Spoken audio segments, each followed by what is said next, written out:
Yung mga may sidecar dyan na ordinary, yung limahan lang, baka gusto nyo magpa-convert. Ang tulad nito ay i-convert namin to sa back to back.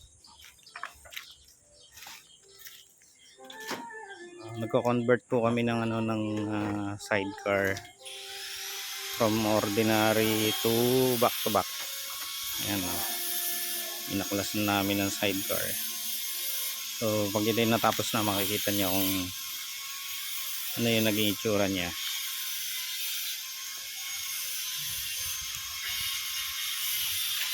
Ito ay galing sa barako. Pare, okay lang ba? Binigyan ko dyan, galing sa barako. Sa kumpare ko, alagang-alaga niya to eh. Kita nyo naman, parang hindi naluluma yung sidecar niya. Pati motor. Yan, maalaga kasi sa motor yan eh. Tsaka sa gamit niya maalaga yan eh.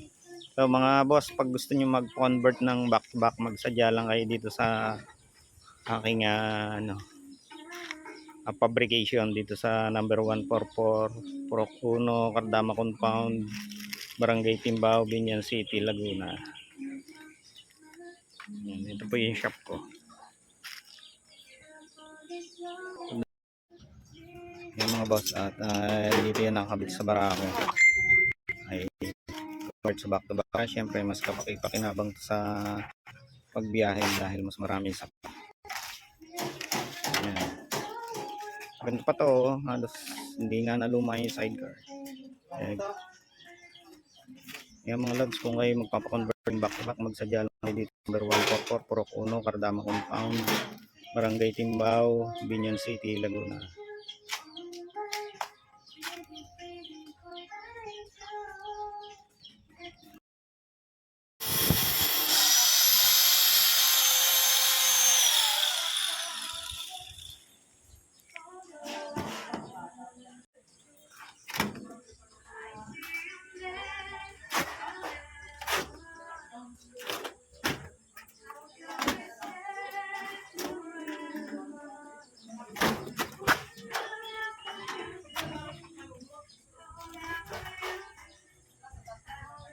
Tanggalin na rin natin tong gulong